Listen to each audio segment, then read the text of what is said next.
عالمی تبلیغی اجتماع رائیونڈ 2022 کا پہلا مرحلہ اختتام پذیر۔ اختتامی دعا میں 8 لاکھ افراد کی شرکت۔ ایمان افروز مناظر۔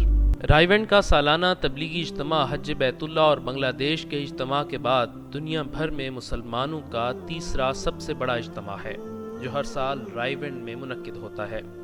اس مرتبہ رائیونڈ اجتماع کے پہلے مرحلے کا آغاز 3 نومبر 2022 بروز جمعرات بعد نماز عصر امیر تبلیغی جماعت مولانا نذر الرحمان صاحب کے بیان سے ہوا، جبکہ بعد نماز مغرب بھارت سے تشریف لائے ہوئے بزرگ مولانا ابراہیم دیولا صاحب نے تفصیلی بیان کیا۔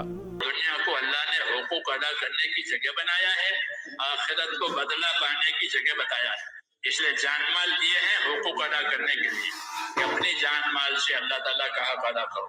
جو چیزیں اللہ نے فرض کی ہیں وہ اللہ کے حقوق ہیں، جو چیز اللہ نے حرام کی ہے وہ اللہ کے حدود ہے کہ یہ حد ہے یا کوئی نہ جاوے، یہ حد ہے یا کوئی نہ جاوے، یہ حرام ہے، اور جو فرض ہے وہ اللہ تعالیٰ کے حقوق ہیں، عبادتیں ہیں۔ تو اللہ تعالیٰ کے فرضوں کو جاننا، اللہ کے حرام سے بچنا، یہ دینی زندگی کہلاتی ہے۔ حدیث شریف میں ہے کہ تو حرام سے بچ جا پھر تو خدا کا سب سے بڑا عبادت گزار ہے، لیکن حرام سے بچنے کے لیے ایمان کی طاقت چاہیے۔ ایمان کی طاقت آئے گی تو حرام سے بچے گا۔ ایمان کی طاقت پیدا کرنے کے لیے ایمان کی محنت ہے۔ 4 نومبر بروز جمعہ بعد نماز فجر مولانا عبد الرحمان آف بمبئی نے گفتگو کی، جبکہ نماز جمعہ کی ادائیگی کے بعد مولانا اسماعیل گودرا صاحب نے اجتماع سے خطاب کیا۔ ہم کے اوپر آج پوری دنیا کے انسان تو ٹینشن پرابلم یہی زبانوں پر بولتے رہتے ہیں۔ اس سے نکلنے کا راستہ کیا؟ اس سے نکلنے کا راستہ وہ ہے جو اللہ کے نبی نے بتایا، فرمایا تھا من اصلح ما بینہ وبین اللہ اصلح اللہ ما بینہ وبین خلقہ۔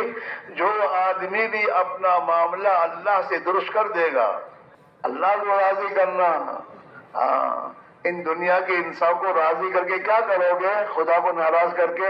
نماز عصر کے بعد بنگلہ دیش سے آئے قاری محمد زبیر نے شرکائے اجتماع سے خطاب کیا، جبکہ بعد نماز مغرب تبلیغی جماعت کے معروف مبلغ مولانا احمد لاٹ صاحب نے تفصیل کے ساتھ گفتگو کی۔ امت کا بہت بڑا جو نقصان ہوا ہے، اس کے جمع ہونے کی بنیاد اور اس کے جمع ہونے کی جگہ بدل گئی۔ یہ جمع ہوا کرتی تھی الصلاۃ جامعۃ، نماز تیار ہے، بھئی فجر تو پڑھ لی، ظہر کا وقت ہوا نہیں ہے، اب کون سی نماز؟ کہ کوئی بہت اہم مسئلہ ہے، سارا مدینہ امڑ کر آ جاتا تھا۔ امت کے جمع ہونے کا عنوان نماز، امت کے جمع ہونے کی جگہ مسجد۔ اب مارکیٹ، آفس، دفتر، کارخانے اور سیر و تفریح اور پتہ نہیں کیا کیا، کہاں کہاں ولیمے پر، منگنی پر، اور اب تو ہے کچھ حاجی صاحب کے ہاں اگر کوئی پوتا ہوا بہت تمناؤں کے بعد تو اس کے ختنے میں بھی جا رہے ہیں خاندان کا۔ ختنہ یوں کہہ رہے ہیں کہ جب آدمی اپنی صلاحیت کو صحیح استعمال نہیں کرتا ہے تو نہ جانے کہاں کہاں استعمال کرتا ہے اور کیا کیا ہوتا ہے۔ اجتماع میں شریک ہونے والے لاکھوں افراد نے نماز تہجد، اشراق، چاشت اور ذکر الہی سمیت مختلف مسنون اعمال کا خصوصی اہتمام کیا۔ 5 نومبر بروز ہفتہ کا پہلا بیان بعد نماز فجر بنگلہ دیش سے آئے مولانا ربیع الحق نے کیا، جس میں انہوں نے دعوت و تبلیغ کا پیغام پوری امت تک پہنچانے کی ضرورت پر زور دیا۔ اس دعوت والی محنت کا مقصد کیا ہے؟ اس دعوت والی محنت کا مقصد دین کا زندہ ہونا ہے، دین ہے اور کچھ نہیں، کیونکہ اللہ تعالیٰ نے دنیا آخرت کی کامیابی دین میں رکھا ہے، اور دین کے بغیر انسان کامیاب نہیں ہو سکتا ہے۔ ملک سے، مال سے، حکومت سے، اکثریت سے، ظاہری طاقت سے، قوت سے انسان کامیابی حاصل نہیں کر سکتا۔ کامیابی دین میں ہے۔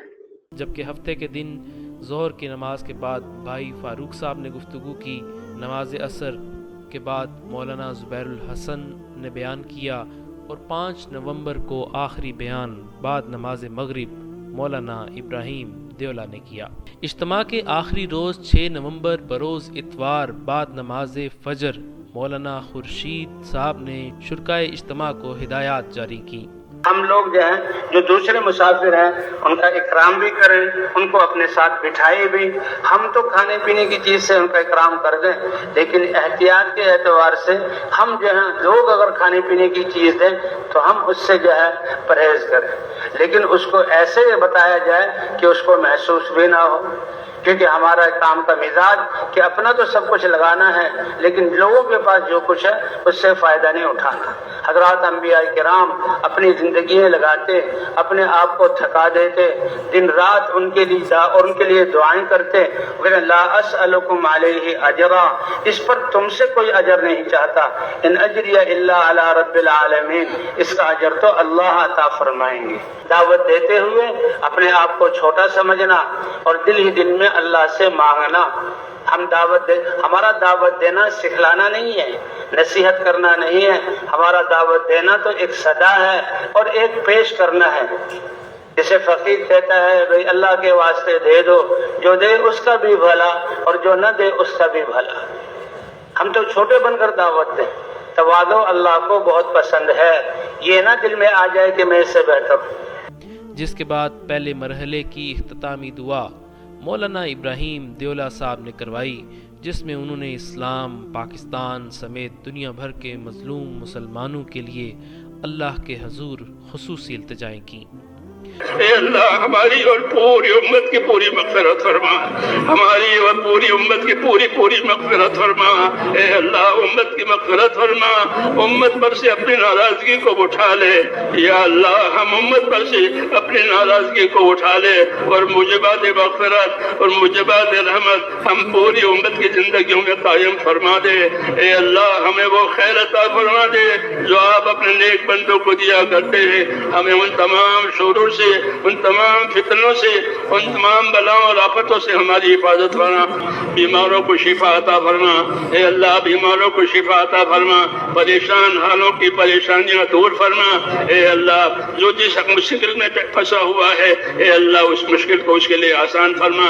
جو ناجائز طور پر جو لوگ ماخوذ ہیں ان کو عافیت کے ساتھ بری فرما، جو بیمار ہیں ان کو شفا عطا فرما، جو محتاج ہیں ان کی مدد فرما، جو مقروض ہیں ان کے قرضے اتار دے، حلال پاک روزیوں کے دروازے امت پر کھول دے، حرام کے رزق سے یا اللہ امت کی پوری حفاظت فرما۔ ہمارے اندر، ہماری نسلوں کے اندر صدیوں تک دین آتا رہے اور دین چلتا رہے۔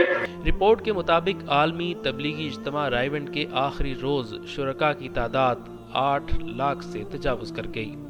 لوگوں کی بڑی تعداد خصوصی طور پر دعا میں شرکت کے لیے ہفتے کی رات اور اتوار کی الگ صبح ہی اجتماع گاہ پہنچنا شروع ہو گئی تھی۔ دعا سے قبل شہر اور گرد و نواح سے ہزاروں افراد پیدل بھی پنڈال پہنچے اور ہزاروں افراد نے سڑک پر بیٹھ کر اختتامی دعا میں شرکت کی۔ اجتماع گاہ کو چاروں اطراف سے پولیس اور کمانڈوز نے گھیرے میں لیے رکھا اور جگہ جگہ واک تھرو گیٹس بھی لگائے گئے تھے، جس سے گزر کر ہی اجتماع گاہ میں داخلہ ممکن تھا۔ جبکہ اس موقع پر حکومت پنجاب کی جانب سے سہولیات مہیا کرنے کے لیے واسا 1122 واپڈا کے ملازمین سمیت مختلف محکموں کے کیمپس بھی لگائے گئے تھے۔ اس سال اجتماع میں ریکارڈ جماعتوں نے شرکت کی۔ تبلیغی اکابرین کے مطابق 3 سال بعد عالمی اجتماع میں شرکاء کی تعداد ناقابل یقین رہی، جبکہ بیرون ممالک سے اجتماع میں شرکت کے لیے بھی لوگوں کی غیر معمولی تعداد نے شرکت کی۔ رائیونڈ ریلوے اسٹیشن پر مقامی افراد کی جانب سے ہزاروں مندوبین کے لیے کھانے کا خصوصی اہتمام کیا گیا تھا، جہاں اندرون ملک سفر کرنے والوں کو کھانا اور چائے پیش کی گئی۔ ایک محتاط اندازے کے مطابق 20,000 سے زائد افراد نے اس طعام گاہ سے کھانا کھایا۔ اس بار اجتماع میں وزیر اعلیٰ پنجاب پرویز الہی سمیت اہم حکومتی ارکان نے شرکت کی۔ اجتماع کے پہلے حصے میں لاہور، پشاور، ملتان، کوئٹہ اور ان حلقوں میں شامل باقی ذیلی مراکز سے متعلقہ افراد شریک ہوئے۔ اس بار میسج ٹی وی نے اجتماع 2022 کی خصوصی نشریات الفافا کمیونٹی کے تعاون سے اہتمام کیا تھا، جو پہلے دن سے آخری دن تک جاری رہیں۔ میسج ٹی وی پر اس نشریات کو دنیا بھر سے لاکھوں لوگوں نے دیکھا اور ہزاروں افراد دعا میں شریک ہوئے۔ اس خصوصی نشریات میں رائیونڈ اجتماع گاہ سے ڈرون کی مدد سے فضائی مناظر کے ساتھ براہ راست بیانات نشر کرنے کے علاوہ پنڈال سے لائیو رپورٹنگ کا اہتمام بھی کیا گیا تھا، جس کے لیے میسج ٹی وی کے نمائندہ خصوصی امتیاز احمد تارڑ صاحب پنڈال میں موجود رہے اور رپورٹنگ کرتے رہے، جبکہ میسج ٹی وی کی ٹیم میں سے حافظ عمر ندیم اور عمیر عتیق نے وہاں کے فضائی اور زمینی مناظر کو ناظرین تک پہنچانے میں اہم کردار ادا کیا۔ پروگرام کی میزبانی کے فرائض میسج ٹی وی کے اینکر عامر احمد عثمانی نے کراچی اسٹوڈیو سے بھرپور طریقے سے سر انجام دیے، جس میں دنیا بھر سے بہت سے علماء شریک ہوئے اور دعوت و تبلیغ کے حوالے سے خصوصی گفتگو کی۔